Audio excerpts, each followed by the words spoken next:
It is time to engage. Welcome to another episode of Trek It or Wreck It. I have Vanya and Mirror Universe Kat. And it sort of begs the question, we may have always had Mirror Universe Vanya. We don't know for sure. We really don't. And as always, I'm Matt, and here we are talking about episode 11, or as some people are calling it, episode 2 of chapter 2, The Wolf Inside.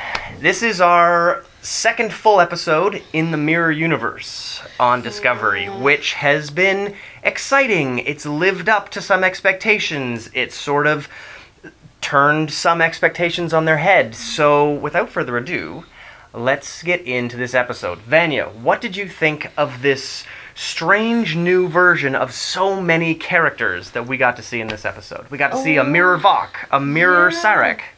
It was a lot. Like, there's a lot of stuff. I'm trying to piece it all together in my mind. I wish I saw it many times so that, I would have more to say about it. But, I didn't know we were going to get to see so many people so quickly. Mm-hmm. But I think it was a good episode overall. Like, I liked the excitement, and it wasn't, like, action-y and, like, just, like, action fighting, but it was, like, action in the sense of how people were going to interact with each other by even just being in the same space together. Absolutely, absolutely. What did you think about the Mirror Universe versions of some new characters? Well, let me tell you, it's General Cat, actually. General Cat. Sorry, I can't. Okay. So, I thought it was interesting in the beginning. They're hanging out in the bedroom and in the captain's quarters. Mm-hmm. And I thought it was an interesting reflection, of how L'Rell and Vok were sort of talking to each other in episodes past, and how they were talking to each other about finding this darkness and trying to be something that she's not, and how it's taking over her life. So I thought that was very foreshadowing. I loved this sort of Saru aspect, because that really, for me, I was like, where are they going to go with this? And then her decision not to tell Saru that his species was enslaved in this mirror universe was also, it was interesting to me. It was touching in a way. It was also kind of like, oh man, that's a bummer. Like, it was just really, I don't know, interesting. It was nice to see that Michael's feelings about Saru are such that she just couldn't hurt him like that. Yeah. And I thought that was quite nice. Although I did find it a little strange that Ash and Michael are just, like, taking their sweet time in the bedroom while Captain Lorca's in a pain booth the whole time. Not a pain room, it's an agony chamber. Can we just get an agony chamber? I did think, I was thinking, how long have they been doing this? Yeah. Like, they're just kind of chilling all She's, the time, gone through, different, negligee options. Well, guys, obviously, let's get our priorities straight, okay? Very important to see her in negligee. Sure. And less important is seeing him in the agony chamber. Yeah, Mirror Universe negligee. Yeah, she looked hot. It's an interesting opportunity on the Mirror Universe side to be able to objectify female characters because this is the Mirror Universe, not our aspirational version of our future. It's just the Mirror Universe. They could have done this, though. They could have just been facial hair for everyone. All the way around. Yeah, negligees for ladies, goatees for men. Negligee for men, goatees for ladies. Computer? Sam says Captain Lorca should have been topless in the torture chamber. Yes! Sam, that's a very good point. I feel like an agony chamber would be more effective the more naked you are. So just for you, Sam, let's hope. But he does look hot in the Blade Runner. Yeah, that was so cool. For a moment, I was like, I want to be him. But and then you just showed up. And then I just was like General Cat. There you go. I will say, I did back to the Saru and her, that they both lied to each other in the same conversation. Mm-hmm. I did like they were both protecting each other in the exact same conversation. Yeah. Each of them had their own lie for their own reasons, and it was both to not hurt the other. And I feel like neither one would ever let the other one know that they care about each other that much. Yeah, exactly. But it's nice that they do. Yes. And it also feels like that rift that was developed between episode 2 and 3 has been hemmed right up, whether those two characters know it or not. You know what? It kind of reminds me of the relationship a little bit between Chakotay and Tuvok. You know what I mean? Where there's one person that is like a rebel, you know what I mean? And then you have this person that's like, you know, very logical. Who like straight up betrayed that rebel. Right, yeah. And then how they respect each other, but also kind of hate each other. Yeah, they don't go out drinking, but... Right. Yeah, makes sense. Yeah. Now, I think it might be time for us to talk about how Star Trek Discovery is terrible at surprising us. We are in the post-Red Wedding and beheading of Ned Stark world. So a twist or a shock is something that audiences are like ready for, looking for, maybe hoping for. And I feel like we've all been really clear on the fact that Ash and Vok are the same cat under that makeup. So when does the show get to know that? Because we know that. And I was talking to a friend of mine today, and some of that, granted, is from internet research, but some of this is also from the fact that you can bury someone in makeup and their eyes are still where their eyes are, and their lips are still where their lips are. And their bodies move the same and that sort of thing. And especially in this episode, when Vok spoke English, you're like, oh, that's just Ash. That is straight up Ash. No wonder they had him in all these awful, impossible to speak through mouthpieces. Yeah, when they say Kalas, they sound the same. So the same, and that part was well done. Yeah, I thought like that was really interesting for me. The linguistics, like how they kind of, that kind of gave me goosebumps. So the annoying part for me was the anticipation, where I was like, I just want to say I told you so. Well, I feel like it's less about like it's more just like we know, so just tell us, just give it to us, just lay it out on line. And it's not anybody. And it's not necessarily a bad thing. That's not a bad thing. You don't have to try and trick us, but in an kind of insulting way. You know what Star I mean? Trek is not a show where you're dealing with the lowest common denominator viewer. Yeah. It's a show that is like built on bright people. It's built on people who are going to understand the technobabble, so you better get it right. Those aren't people who are going to be like super dopey and easy to trick. And I feel like this show is like a little under, it sort of set its bar a little lower than Star Trek intelligences tend to be. I kind of want them to just get over trying to fool us. It's better. You don't have to do that to tell a good story. Yeah. Every corner doesn't have to have I watch a lot of TV, and Star Trek fans obviously watch a lot of TV because their shows keep There's 700 hours of it. Exactly. And so it's like, when Saru, saves her, it's like, I knew Saru was going to save her. I know that's going to be Vok. We know that George is going to be the Emperor. Like, we know, like, we're just, like, peeling away. We're just, like, just get to it. Yeah. Here's the thing, though, guys, because there is a bit of formulaic comfort that Star Trek has systematically delivered through every single iteration, okay? Which is, there's always going to be, out of 1,500 people, the same 7 people on an away mission. The Red Ensign is always going to get shot. We know that predictability is part of the fun. You know what I mean? Right. So part of it, yes, I do agree that it's like, oh, that's annoying, because I want, as I said, I wanted it to be like a clean-cut case of I told you so.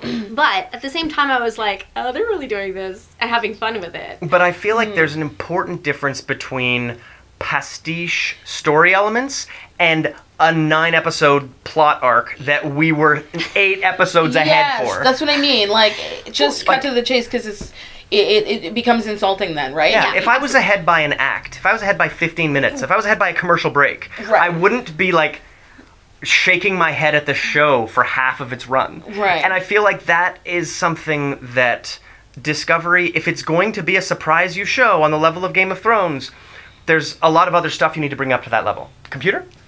Jeff says, Ash, Klingon, Klingon, Klingon. Michael, does anyone have a hand towel? I wanted the space news, not the space weather. Wow, how about that? What an opinion. That's awesome. I think there's a lot of Ash Vok hate out there, and I don't want to give anyone the impression that we're like dumping on that element. I think it's a really cool storyline. I just feel like in Star Trek, that's a cool storyline in an hour. One episode, yeah. And I feel like we're stretching out plot points that could be like a 2-parter, but you don't need 7 episodes to tell some of these stories that are like, if you want to do a Klingon war and you're going to like wrap it up and send us to the Mirror Universe, more stuff needs to happen in that arc. Exactly. DS9 gave us that and we have a high expectation Exactly. Here's the thing, though, you guys. Did you I didn't see last episode. I did not see the Doctor just like all of a sudden poof, dying. No, and I that did was a not good see one. in this episode. I did not see like dude's heart stopping in this one either. Stamets heart stopping. I did not see those things. So Yeah, but that was a bit of a fake out. It's like, oh no, Worf will never walk again. Hey, Worf's gonna walk now, and it's like. I think my point is that like with like, these distractions, it's like oh keep your eyes on the Vok. Right. Yeah. Then what's happening over here? Whoa, I gotcha. And for me, it kind of I was like, what? Stop killing people and doing weird things and just Vok it. I felt like I knew the Doctor. I didn't know who was going to kill the Doctor, but I felt like every time he like crossed the room, I was like between Ash Crazy and Stamets and I was like unstable Ash. he'd get close to Stamets, and I'd be like, You're gonna get killed, and then I was like, no, okay, it didn't happen. And then he's like close to Ash, like float over, and I'm like, he's gonna get him. You know what I mean? This is a show on which the person of color bites it. Right. The captain of color bites it. The security commander of color bites it. The highest ranking, or at least most commonly seen doctor of color bites it. It's and I think they're how they're justifying it is that Michael is a person of color, so they're like, we'll just keep her alive, and Ash, we'll keep them alive, and everybody else is fair game. It's true. Now, speaking of our captain of color that died in our first 2 hours, one of the likely candidates we were talking about last week to be the Emperor was apparently the Emperor. So, again, not a surprise. Her name's in the credits. Yeah. You gotta do something with her, and we're in the Mirror Universe, so it was like her or Culber. There's kind of... Or I guess Rekha Sharma could have been the Emperor, and we'd be like, whoa, surprise. Never saw that. Security guard, Emperor. Okay. Awkward. Yeah. It is interesting that she lives in a palace. And we saw in the preview for next week one crazy frame of some amazing structure. I guess it's the palace. I was hoping it would be the Defiant, but it looks like it's something else. Computer? In reference to your comment about all the people who get killed off, Sam says, and the gays too. Yeah. And he says that the people of color on the bridge crew better get out. They're gonna die. Right? That poor Asian fellow on there is in trouble. Wherever they're hiding on that giant right? Yeah. For all we know, the dozen people on the left, and then the 35 people on the right at the back of the football-sized bridge. Game. Yeah. Oh my God, it's just so huge. So let's talk about the rebels. Basically, as soon as they landed down there and they were talking about the rebellion and the Emperor, I was just like, the Star Wars that you could just lay right on top of everything that's happening right here. Who's the princess? Vok is the princess. Vok is the princess, and Sarek needs to help. He's the only hope. He needs just help. a matter of time. Yeah. It was pretty interesting to see that in a vacuum of friendly humans. I love how you're just sniping them. How many Vok? That's great. Hilarious. In a vacuum of friendly humans, the Klingons are the ones that rise to bring together the Tellarites and the Andorians and the Vulcans into the closest thing to a federation. Yeah, I love that was fascinating. I love How that. cool. That was cool. What did you think when you realized Vok was basically founding the Federation there? Well, when they kept talking about a Klingon, I was like, okay, it's gonna be Vok. But then I thought that was actually really clever. That to me is like clever writing. That's now we're talking, right? Like we're cooking with fuel, right? But and I think he did a really good job. And I do think that he was still aggressive enough because I feel like Klingons, that's a good representation of a Klingon that's still aggressive but can have, some logic and understanding about survival and wanting, other people, they're able to bring together a team and work together. And we know that that's not beyond the Klingons because after Praxis explodes and they broke her peace at Khitomer, they realize it's the only way forward. Yeah. So in this timeline, humans instead of Romulans basically cause that, and you wind up in a situation where 100 years earlier, the Klingons are getting in on the Federation. Yeah, I like that. Computer? Derek has joined us this Derek. weekend, and he says, of the rebellion, I am reminded of a quote by Nietzsche, Whoever fights monsters should see to it that in the process he does not become a monster. Yeah, absolutely. Actually, it kind of ties in. I was just about to say one of the interesting things I noticed was the founding principles for the Klingons in both mirror and regular universe were exactly the same. That they were wanted to unify, they wanted to practice their cultural heritage and keep those things, in that humans wouldn't let them. But in one, they decided to annihilate and come together to annihilate, and the other, they decided to band together with multi-species in order to form that front. And in both that was situations, very interesting to me. they had to find or create an enemy. Right. They weren't going to do it on their own. They needed to either manufacture an enemy in the Federation, or they had to be like, oh crap, that is a real enemy. Yeah. They're coming for us. In many ways, the Klingons seem more like humans, like us, like today, than the humans in Discovery. Yeah, absolutely. You know? And that, again, I love that. That for me was a bit of Roddenberry shining through. That little like. That little bit of like, hey, you know, we're all the same. We could aspire to be Klingons in the mirror universe. At least there's something aspirational. Yeah. Computer? Oh, Christy says something controversial. Oh. I still think it's possible that Tyler has a split personality. When he thinks he's human, he's terrified of the Klingons. When he thinks he's Klingon, he's proud of them. Yeah. She says in the torture memories he looks human. So, is it still possible he could be human? Well, it's interesting because it feels like Tyler's memory engrams are laid on top of Voq's memory engrams. So it's possible that he is a little bit both these people. Either they're really good at plastic surgery, or they decided to just take his face off. I don't know. It could have gone either way. Brilliant. We had to have General Cage here for the Mirror Universe episode as well. Brilliant. The thing is, didn't they at one point? I mean, they verified his Starfleet records. Yeah, and everything. Lieutenant Tyler exists. Yes. So This is just not him. Except for the fact that he has all of his memories. So it feels like parts of him might be there. Yes. Maybe they maybe they did capture Lieutenant Tyler Yes. and put all of the bits they needed into him. Yes. And then they were like, okay, Voq is Tyler enough to pass. I do think that it's him, but it's like mostly Voq. But then, he's like they also there. they like cut off his like leg pieces and stuff. They opened him up and things, Yeah. right? Yeah, And they have, like, reduced scar him to tissue. human, as they said. Yeah, so that being the case, I mean, they whittled Voq down, really, technically, right? So then, but then what the heck happened with? Okay, sorry. Well, and plus there's a mirror Ash out there. That's something else to consider. What?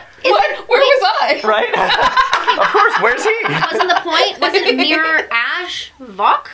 No. See, Mirror. that's what this is the weird thing. There are 2 Voqs and 2 Ashes.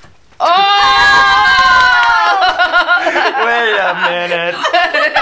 Amazing. This does feel like a mirror episode. This really does. So you've got a Voq and an Ash and an Ash.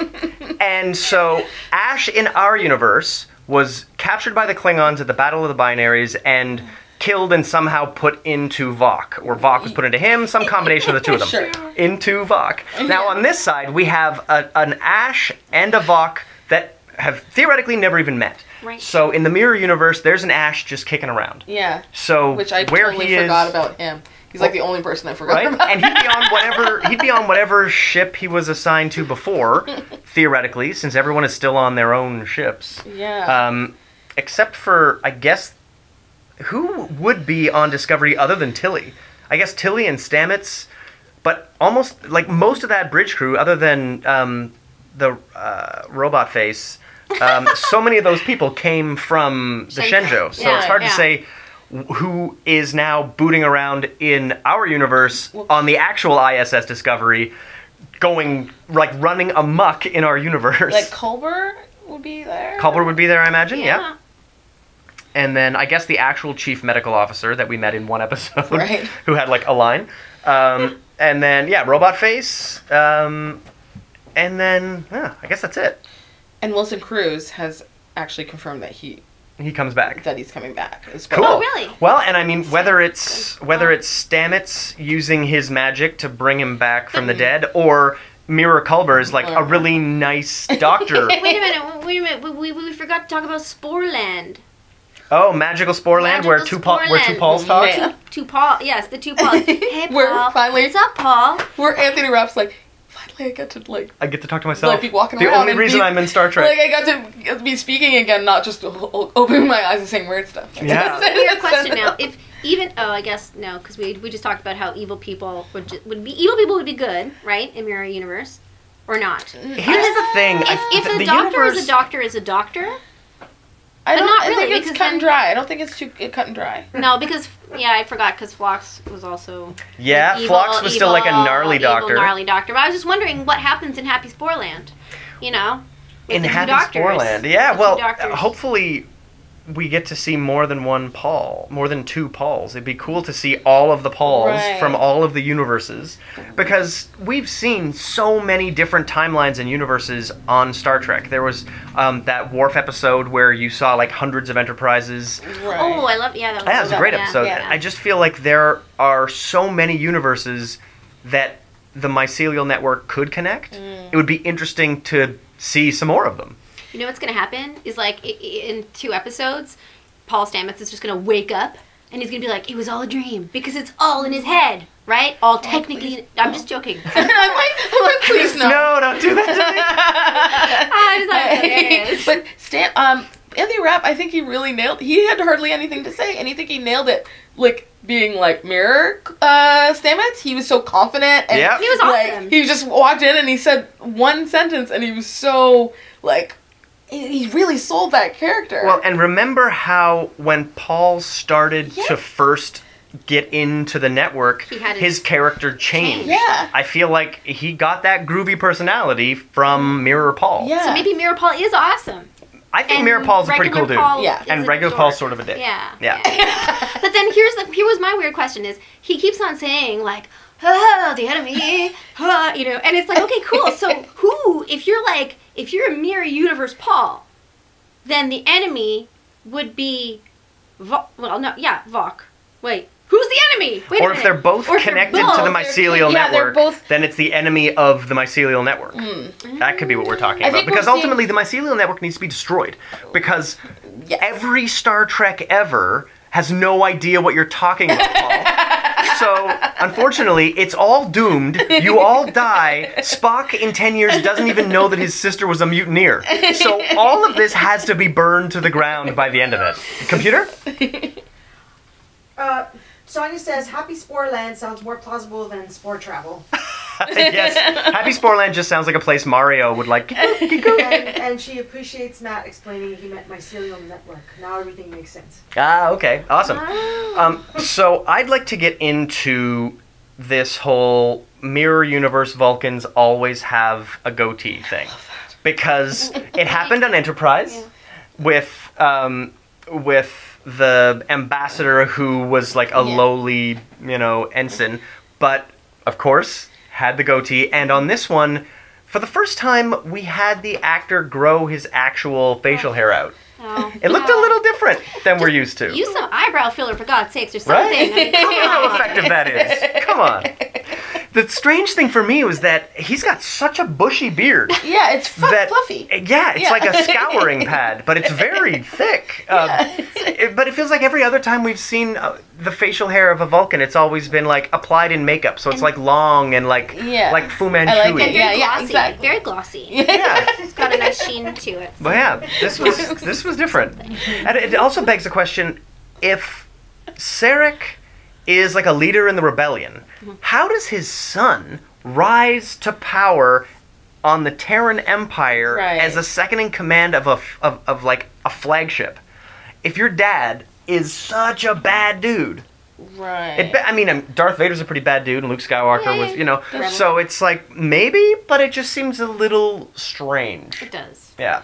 I don't know. I don't think they've really thought that part out. Well, maybe- like most yeah. things. Yeah, a lot of things having on to do Discovery. with, It's like, we're like 80% the way thought it out, and then in the last 20% they're like, oh, we screwed all that up. Yeah, but now they just have to let it go. Like, it just has to play out. Yeah. And then, I don't know, maybe it'll get retconned? I don't know. Maybe.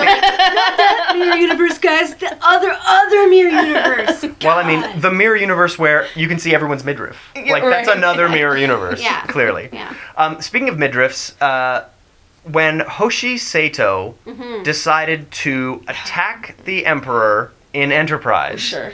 with the Defiant, she clearly won because the Defiant is still around. Mm-hmm. So it means there has been I guess, a dynasty of Asian emperors because we went from the Japanese Sato to, I guess, the French-Chinese, because Philippa Georgiou's last name is from her ex-husband.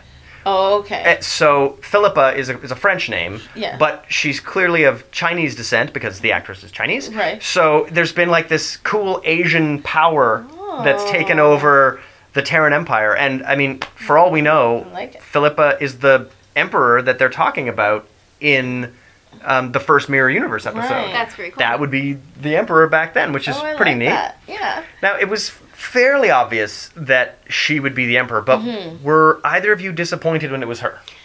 No, I mean, I thought her again, this comes back to like a little production design thing for me. I loved her outfit. I thought she was very cool. I was like, cool. Yeah. But I was expecting it. I just sort of went, oh, okay, deductive reasoning again. It's that's another one where they kind of drew it out and were like, look, it's a surprise. No, it's not, you know. But I think I'm kind of excited to see what the relationship is going to be, because we were mentioning this before briefly too, where they seem to be kind of repeating this whole no matter what you do in some universes, the relationships are going to be the same and the end result is going to be the same. So, and we saw that once with the guy who was the acting captain, you know, and now we again we obviously she's going to be betraying and somehow leading to the death of her. Yeah. Her Philippa. Perhaps. Her Philippa. Perhaps. Yeah. That's what I Although, predict. are we still considering that the most likely scenario is that this is all Mirror Lorca's plan? Oh, And that yes. Lorca has been Mirror Lorca the whole time. Yes. And his plan is to get as close to the Emperor as possible, Yes. take her out, and become the Emperor. Yes. Ooh. I was thinking about it because there was something. Oh, I wish I could pinpoint it, but there was something.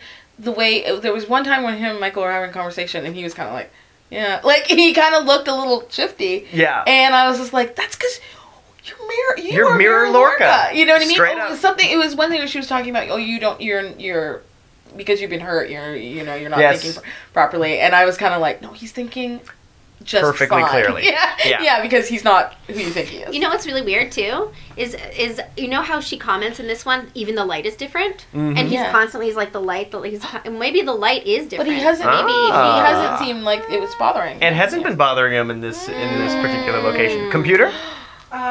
Jeff calls it a House of Mirrors universe. and Sam likes your point about the Asian dynasty.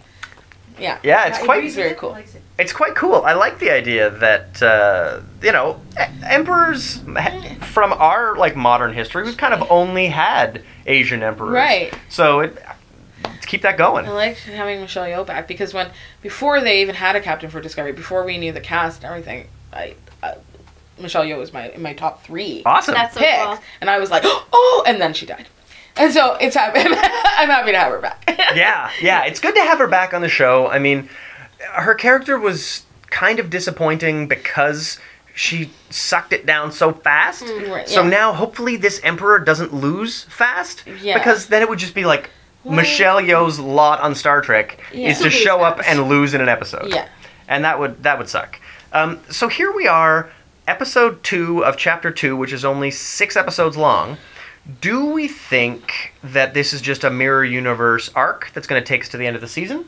Or do we think Discovery is going to remain in the Mirror Universe? Yeah. Or are we just going to get out of here at the end of next episode and then have another 3-episode arc? What do you think the most likely scenario is? Well, I mean, okay. So you know how you're always saying, "Oh, everybody's doomed." I mean, if it's like a Mirror Universe, is it a Mirror Universe show so that they don't have to be all doomed? That we can just watch them play this out week after week. I think that's a little long, but I mean, they really have to turn around quickly if they're going to do something. They gotta do it fast because they only have 4 episodes. And to do in it. 10 years, there is a USS Discovery that the USS Enterprise discusses in the original series, which means if the ISS Discovery goes like on a rampage in our universe and a bunch of ships show up and take it out because, oh man, Lorca's gone crazy, or, whoever's in charge of that. I guess it would be Killy. Captain Killy's gone nuts. then that would mean they would have to, in the next 10 years, quickly make another ship called the Discovery, which is not impossible. Yeah. But it really begs the question, what is going to happen with this Mirror Universe plot? No clue. Computer. Jeff is predicting 6-episode arc, and Christy hopes that it is. Yeah? 6 episodes. Cool. Yeah, I think Yeah, that makes I a think lot of so, yeah. sense, because And we had a 7-episode Klingon arc. It would make sense if we have another 6-episode Mirror arc. But you guys, what if it is like, you know how I mean, for Voyager the series arc was about getting home. I mean, what if this series arc ends up becoming it's like Quantum Leapish? What if it is finding the right universe, and it explores different multiverses like until we get in Yeah, sliders. until we get to where, you know, Kirk is discussing it. Well, that would be interesting. I mean, the issue with any of this with this like prognostication is that Brian Fuller invented this show, but he's not running the show anymore. Partway through this like messy first chapter, the show kind of clicked into gear, and Gretchen started to like make it her show. And now that the showrunners have sort of wrested control of the show from its original premise, will they make a whole new show? Because Brian Fuller wanted this season to be an anthology season, and next year the Star Trek show would be about different people in a different time. A different ship and everything. And they're not doing that anymore either. So their plan is to continue this Michael Burnham story forever. And so we are in uncharted territory as far as Brian Fuller's original vision is concerned. So it'll be interesting to see where this season ends off, because that wasn't they're not a part of Brian Fuller's plan at that point. And where exactly will this put us for next season? Because we've already had actors and writers talking about the exciting things they couldn't do this season that they're doing next season. So some of these arcs are getting pushed into the next season. And so will they be arcs in our universe? Or will they be arcs in the Mirror Universe or somewhere else? That is a fascinating question. You know what I want to know? What happens when, like, you know, Ash and Laurel are now hanging out in the brig? That's got to be awkward, you know? That's got to be, like, really... So, hey, yeah, I remember everything. Oh, okay, cool, yeah. Yeah, and sorry, hon, the plan didn't work. Yeah. I was a little too well brainwashed, and then it all wore off. And so now we're totally boned. Yeah. The funny thing that I think is going to be worth discussing right now is we saw Andorians and Tellarites for the first time in this visually rebooted version of them. I loved the Andorian. I thought that was such a perfectly true, like, that is such a cool design from the original series. Did not need to be touched. They just updated it, added some, like, cool texture and almost a translucence to the skin that was really cool. I did like that, yeah. And that I thought was brilliant. And then the Tellarites always looked pretty stupid. But this improvement to the Tellarites, this like slight redesign with like the tusk and their eyes aren't just like so deep within the rubber. I really liked it. What did you think about the new Tellarites and I honestly Andorians? Was like, you know, Rocksteady and or in Return of the Jedi, one of those like, you know, dudes who was like guarding the pit. You know, that's what I thought. I was like, okay, cool, you know, neat. And then also same deal with the Andorians. I was like, oh, neat. There's a consistency. I see it all the way through. Same Enterprise too. Same very. It's very. It is an Andorian. Yes. So for sure. Very neat. Yeah. Cool. I liked it. What did you think about the redesigns? Yeah, I love that. I like that you brought up the translucence, because I like that's cool, and you know, we know they come from cold climate and stuff like that, and you know, I really like the attention they paid to that. And I mean, the Klingon thing is like still like a thing, but it's weird that they would choose to, like, everybody else, well, we're gonna keep kind of the same and be true to that, and then the Klingons are like, whoa. Yeah, Vulcans look exactly the same. Tellarites pretty much the same. Andorians exactly the same. Like with Klingons not even a little bit the same race at all. Yeah. So weird. Even in the Mirror Universe, which is what I thought. Maybe in the Mirror Universe, maybe we'd see real Klingons. And also, especially, I thought, because I was exactly, or even because I was confused between the whole Ash and Vok thing. Even if Vok looked like Ash with long hair as a throwback to the original series Klingon. That would with be a little bit of hilarious. thing. That would have been so cool. Oh man, if they went to a universe where all the Klingons were like augment original, just a guy in blackface, that would be messed up. Oh no. Or I guess it was like bronze he face, could brown stay the face. same. He Like just- Michael Ansara is not that brown. No. He's but, a white. Although I mean, he is. I think he's Middle Eastern, but he's very, but Ash very could be white. like, they could just like, keep it the same and then beard. Beard. That's true. Yeah. It's like the weird stringy hair a little bit of like, you know how they had the like floofy-ish Yeah. wigs? It's a big floofy Yeah, wig. Yeah, like, yeah, that would That'd have be been very super funny. nice, I think, you know. Now, going into next week, what do you guys think we can expect from... What do you think we can expect from next week's episode? We are going to involve the palace, I think. It looks like Michael is going to sit down to supper with the Emperor. Are we going to have Tilly involved in this at all? Do we need to worry about other ships, other people blowing the Right. cover? What are you expecting from next week? If we're right about Lorca, maybe we'll get some more like Mirror Lorca like reveal, hopefully. And you know, I'm thinking that, and I am kind of concerned that things are going to start to unravel because they've been pretty safe up till now, and I feel like they need to start to like be questioned more about. They're just riding along. Everyone's believing it. Yeah, and they're not tripping up or anything. I something's gonna happen like that next week. I hope. What do you think? I think that, you know, how the suspicion and the fear of that universe kind of gets to people. I think when she didn't bow, and it really did show there was already an animosity and kind of a mistrust there between Emperor and Michael. And so what I think is, I think she already knows. I think she's tracked that thing. I think she knows that Ash got sucked back on the Discovery. I think she's somehow going to blackmail her with the Discovery because she probably thinks that she and the Discovery are going to take her out. Something like that. So maybe she. That's what I'm thinking. I mean, she's think that she's living a in smart constant woman and- suspicion, Right. obviously, because So- she's not an 18-year-old, which means she didn't just kill the Emperor and then she's like, "Hey, I get this until somebody gets me." I mean, that seems to be. Everyone in charge is a child in the Mirror Universe. Because this has been killing up. Yeah, like Chekhov was 100% sure he was about to become captain. So like that's the universe we're talking about, where the ensigns think they'll be captain next. Yeah. So Giorgio's obviously been captain for a while, or been emperor for a while. Yeah. It begs the question: what will her last name be?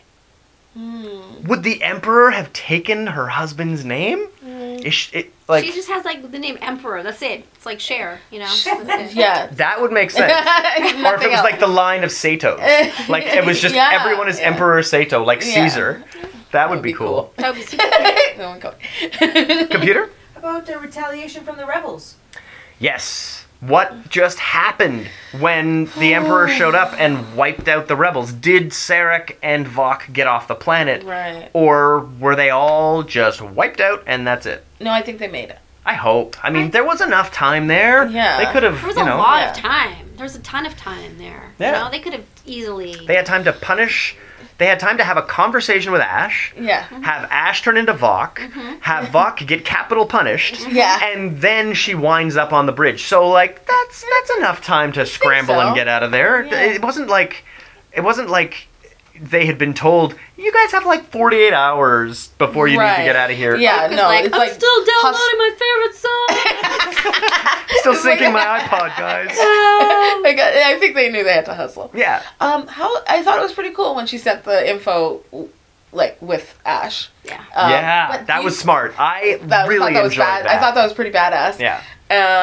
But I'm like, should we be concerned about Redhead, who we know hates Michael? Like, she, like, and she was like, Michael's like, oh, I'll just do this. And then she's like, well, I'll be checking that information. After you're gone, I'm going to be looking at this. Yeah. That's exactly what I mean. Like, I honestly think that there's so much suspicion, and she was gone, and then where did she go? People are going to be asking questions, right? But I do like that in every universe, shifty, big-eyed redhead hates Michael Burnham. Like, whether she's got a reason to or not. I honestly feel like she hated before she became a mutinaire. I feel she hated her. There was side-eye on, like, shot number 1 of her. She was just like, Computer? One last question, maybe. Christy wants to know, How did Discovery know to beam Tyler onto their ship and automatically know he was Vok?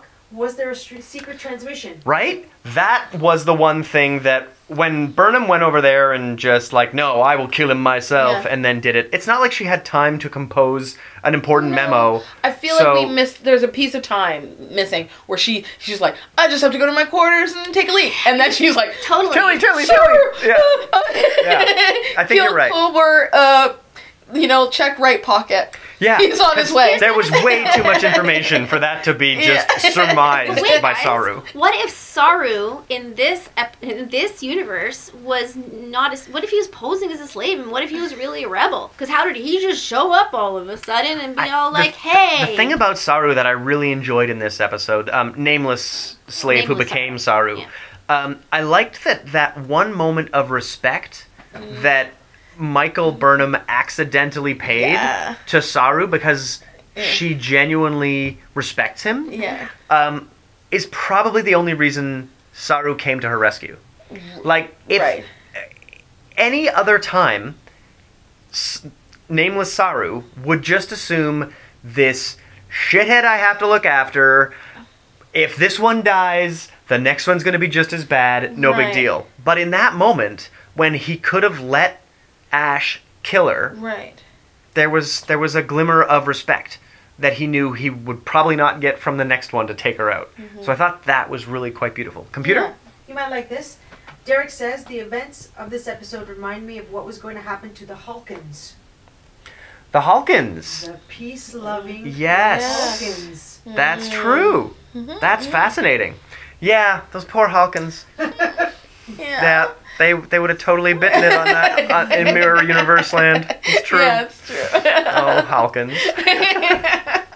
So I think it's time to trek it or wreck it on this episode. And Kat, would you be able to reach that remote control over there beside the pyramid? Can't do it? I will. Mirror Universe Kat, put her to use. Mirror Universe goes curmudgeon. Thank you, General. Thank you, General.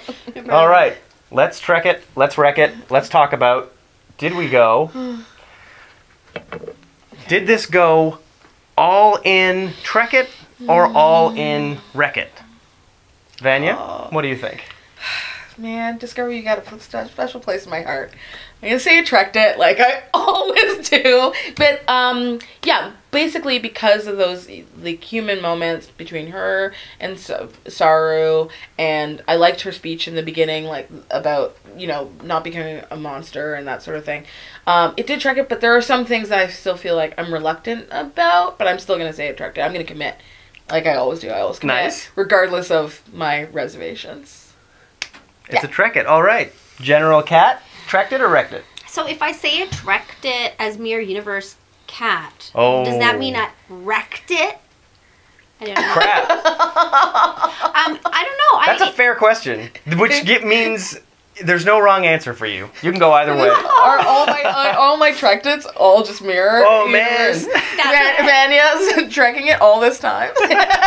Go on. No, Again, I really feel like because it's the Mirror Universe, they can get away with anything, and that kind of Wild West thing takes away from some of the Roddenberry seeds. Do you know what I mean? It's like, well, it's like a free pass, right? So there's that. But on the other hand, there were some really interesting moments where the writing, maybe inadvertently, maybe, in the beginning with those kind of situations reflecting each other, and also that political thread where, again, that one decision, that one commitment to principles in one universe led to one and the other situations, which I thought was really cool. And for me, that kind of reinforced a Trek It. That made it Trek It for me. Yeah. Cool. So Mirror Cat says it trekked it. I imagine that means our universe's cat would have said it wrecked it. I don't know. So Prime Universe Matt is going to go on the record here with a solid wrecked it. There's no morality tale being told yet, and maybe we're in the first 2/3 of a morality tale, or the first 1/3 of a 6-part morality tale. I don't know. But Star Trek has always been, a good Star Trek has always been, fun and action and adventure, but it's a philosophy show couched in space. And the philosophy and the morality play that's going on here, it's a morality study. And there's a difference between a study and a play. A study just gives you the information. A play gives you a moral. And this is giving us no moral, it's just giving us questions of like, would you be yourself if you were in another universe where all these things were pushing on you? It's like, that's not a moral. That's a philosophical conundrum, it's a question, but it teaches us nothing.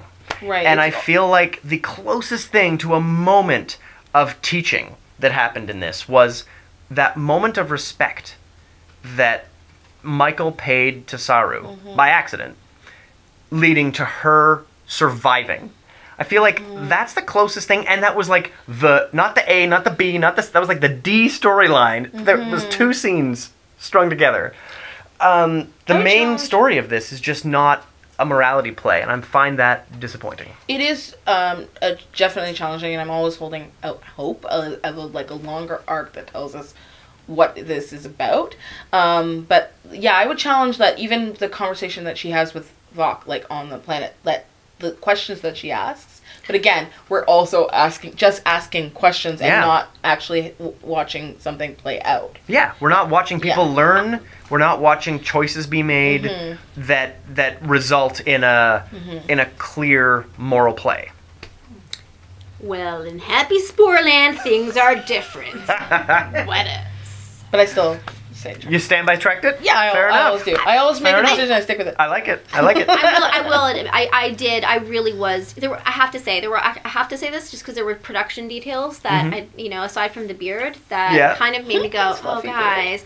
Again, the chairs. The chairs were the same in the Mirror Universe and also and it just at the Rebel base. Yeah, it's funny that we had that discussion about things that are the same, things that are different, things that are opposites. It's like Mirror Spock and Spock are both basically the same cat. Like, they're the same logical dude, and there's really no change. And yet, Kirk, like evil Kirk and good Kirk, they're like shades of one another, but one's just like has slightly fewer rules that he'll stick to. Whereas Mirror Archer and Archer are like total opposites. Yeah.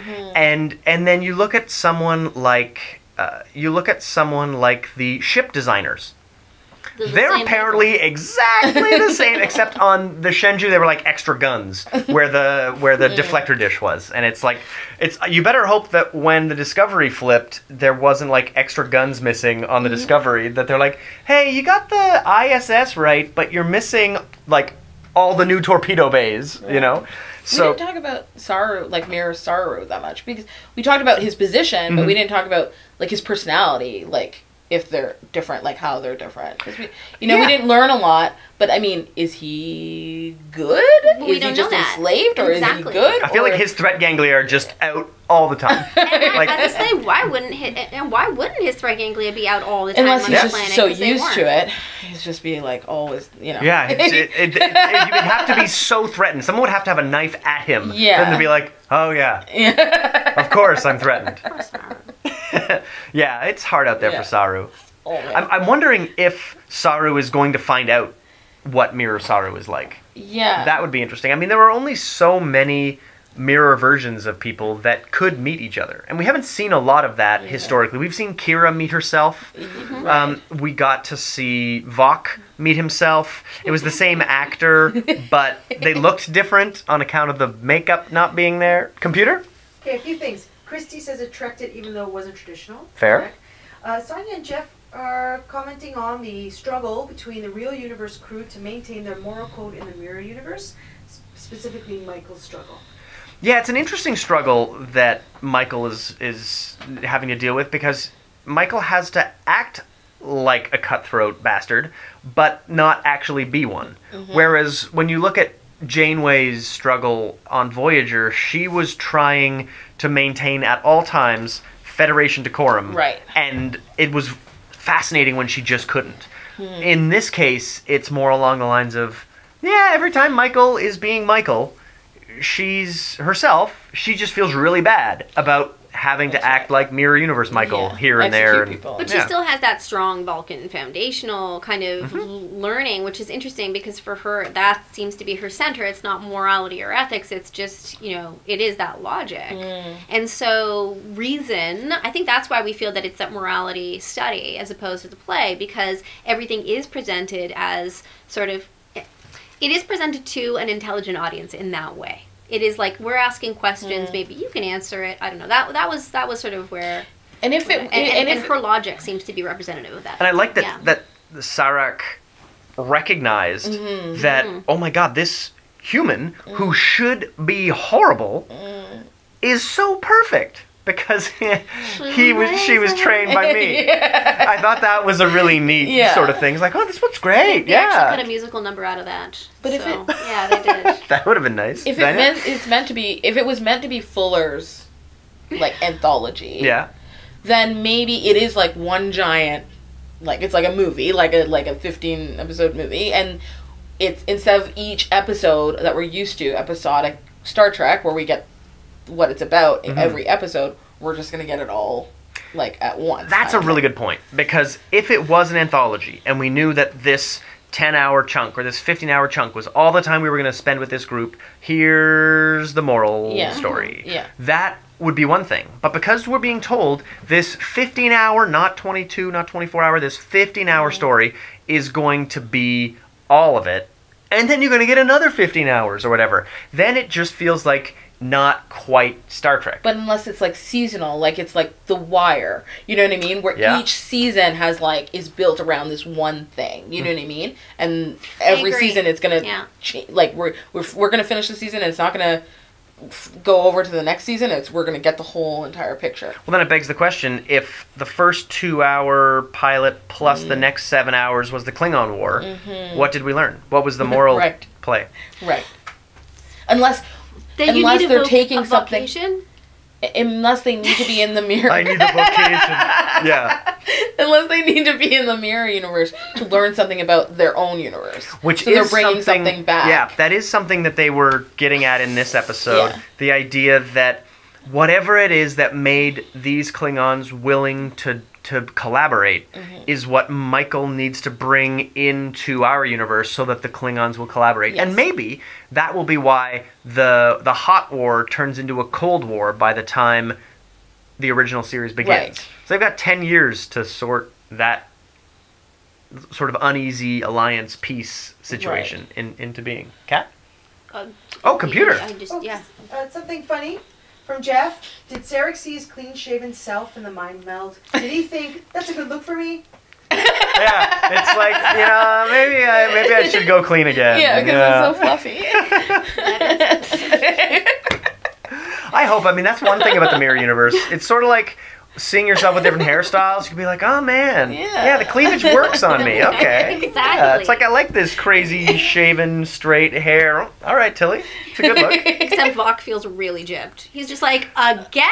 What is this? I don't understand. Although Vok could look at Ash and be like, I could just grow it out. Look at that. It would look nice. Grow it out. I'm still just assuming that all of these Klingons are like a weird continent where their heads are too long and their lips are too big and they have twice as many nostrils. But they're specifically shaving their heads. Right. I'm going with these are the head shaving bunch. Klingon hair. Like Klingons need every Klingon needs hair except General Chang because he's perfect. And the albino. Yes, the albino. Yeah, well, I was just thinking, what if Vok ends up coming like that Vok, this universe? Wait, I'm getting confused. Okay, Mirror Vok that still looks like Vok. I'm existing in too many universes, guys. It's really screwing up Stamets. I can understand how it's giving you a hard time. It really is. So, Mirror Universe Vok, who still looks like Vok. Who still looks like Vok. What if later on, or in the next couple episodes, he ends up coming back to the Prime Universe? You know what? Their best bet would be to bring Mirror Universe to Kuvma. Because then T'Kuvma wouldn't have been killed, wouldn't be a martyr, and that would explain why we've never heard his name before, and Kahless is the only one anyone ever talks about. But wouldn't T'Kuvma... Kahless. Computer's just... the universal translator is correcting my pronunciation. Amazing, computer. Incredible. That's amazing. Thank you. Wow. But wouldn't Takuvma then be leading the rebels instead of Vok? Well, because Cole was in charge of the rebels after he managed to usurp Vok, who was the torchbearer of Takuvma. So, really, Cole was in charge, like, 3 episodes ago. Okay. So, really, Cole's in charge. But he's dead. So it really begs the question, who is their leader? Have they just crumbled back into their houses? Somebody give him a call. Somebody's got to make a call. Yeah. Oh, God. Oh, man. Oh, Mirror Universe Cat is awful. She's posh. a cut-up. I like it. Naughty. I like it. So that pretty much wraps up The Wolf Inside. Next week, we get to see how this meeting between Philippa and Michael is going to go. I'm excited for it. I'm hoping that, like you suggested, perhaps we start to see the morality play the closer to the end of the season we get. Yeah. There's only 4 hours left of this. Maybe it'll all make sense. And at the end, I'll be like, oh, man, it's such a good moral play. I'm going to revise all my Reckets to Trekkets. This whole thing was great. One of us is going to have to revise something. But if they keep doing, like, really bad J.J. Abrams... con hiding. You're like, yeah, we knew it was Vok. Yeah, we knew it was Philippa. Yeah, we know it's Mirror Lorca. Like, if they keep hanging it on moves instead of having moments that matter, those moves are just cheap. They're just cheap. Good quote. I love that. Yeah, I like that. Matter. But that's the one constant from the very beginning, from the pilot episode, guys. We've been asking the question. Maybe it'll all make sense somehow, right? Like, I mean, so that's a... 15 hours of waiting is a lot of waiting. Yeah, Computer? Sonia says, I say we start a petition to get this panel on the writing team. Nice. Mirror Universe panel. Universe panel. Oh, writing team. Although it's interesting because the director of this episode has never directed Star Trek before, and you could kind of tell. He's never directed anything before. Oh, he's directed like Frontier, like he's done other like modern, like sci-fi. Like I want to say cable shows, but we're like past cable. It's like VOD subscription shows like Frontier. So yeah, and it shows. It had like a modern sensibility to it, and which is to say, it didn't have a Star Trek-y sensibility to it. Which again, I'm not sure is a bad thing. The thing about Discovery that's interesting is that it's giving us something different, and I would argue that this is what Enterprise needed to do in 2001. Like, we needed in 2001, because Enterprise didn't even call itself Star Trek Enterprise. It wanted to not look like Star Trek. It did, well, it did in a couple seasons after that. Yeah, it gave up on that when it was like, oh shit, we're losing viewers over left and right and center. Let's remind people this is Star Trek. It also went to the awesome Middle of the Road intro music at that time. Yeah. It's awesome. It was awesome. Mirror Universe Cat. Yeah. I feel like if they had done a few seasons of a Discovery-like departure back then, it would have connected, because Voyager had like driven the franchise into such fatigue that people wanted something different, and then they got Enterprise, which was exactly the same. And the idea that now something like the Orville popped as quickly as it did and got a more expensive second season, and that it's on cable where people are... That's not even on cable, it's on Fox. It's on like one of the big 4-5 networks. It feels like now is a time when people wanted nostalgia, and Discovery's not giving it. Computer? Sonia says, my problem with Discovery is that I don't want to go back to the time before the peaceful relationships among species that existed on the earlier shows. That's a good point. The lack of peace between characters we know are going to be peaceful later takes a lot of the stakes out of it. It's like somebody is going to wrap this problem up. These people aren't going to be, dangerous for long. Sorry to jump, but the other interesting thing too is that this is not about exploration at all. No. It's about confrontation. That's it. Right. They're discovering like another universe that's just scary and weird.